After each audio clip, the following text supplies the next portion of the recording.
किंचिंदाकांड सुग्रीव हनुमान भेट. राम लक्ष्मणासह पंपा सरोवराच्या तीरावर आला. लक्ष्मणासह रामचंद्राने त्या सरोवरात स्नान करून सरोवराच्या तीरावरील मार्गाने पुढे निघाला. पराक्रमी राम लक्ष्मण ऋष्यमुख पर्वताच्या दिशेने हातात धनुष्यबाण सज्ज करून निघाले होते. त्या पर्वताच्या शिखरावर सुग्रीव 4 वानरासह बसला होता.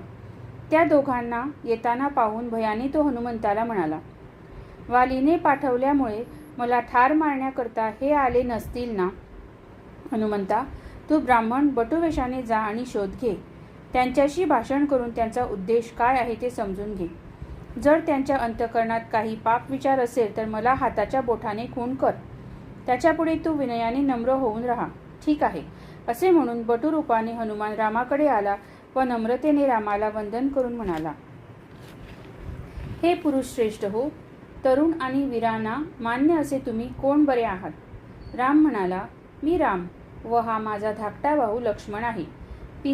पित्याचे वचन पाळण्यासाठी पत्नी सीतेला बरोबर घेऊन मी वनात आलो व येथे दंडकारण्यात राहिलो. हे ब्राह्मणा, कुणी एका राक्षसाने माझ्या सीतेचे हरण केले. तिला शोधण्यासाठी म्हणून आम्ही येथे आलो आहोत. आता तू कोण आहेस ते सांग. बटू म्हणाला, वानराचा राजा सुग्रीव. तो आपल्या 4 प्रधानासह या पर्वत शिखरावर राहत आहे. हा सुग्रीव दुष्टबुद्धी वालीचा कनिष्ठ बंधू आहे. वालीने त्याला घालवून घेऊन त्याच्या बायकोचे हरण केले आहे. वालीच्या भयाने हा सुग्रीव ऋष्यमुख नावाच्या पर्वतावर आश्रय करून राहिला आहे. मी सुग्रीवाचा दूत अनुसूया पुत्र वायुपुत्र आहे. मी हनुमान नावाने प्रसिद्ध असून अंजनी ही माझी माता आहे.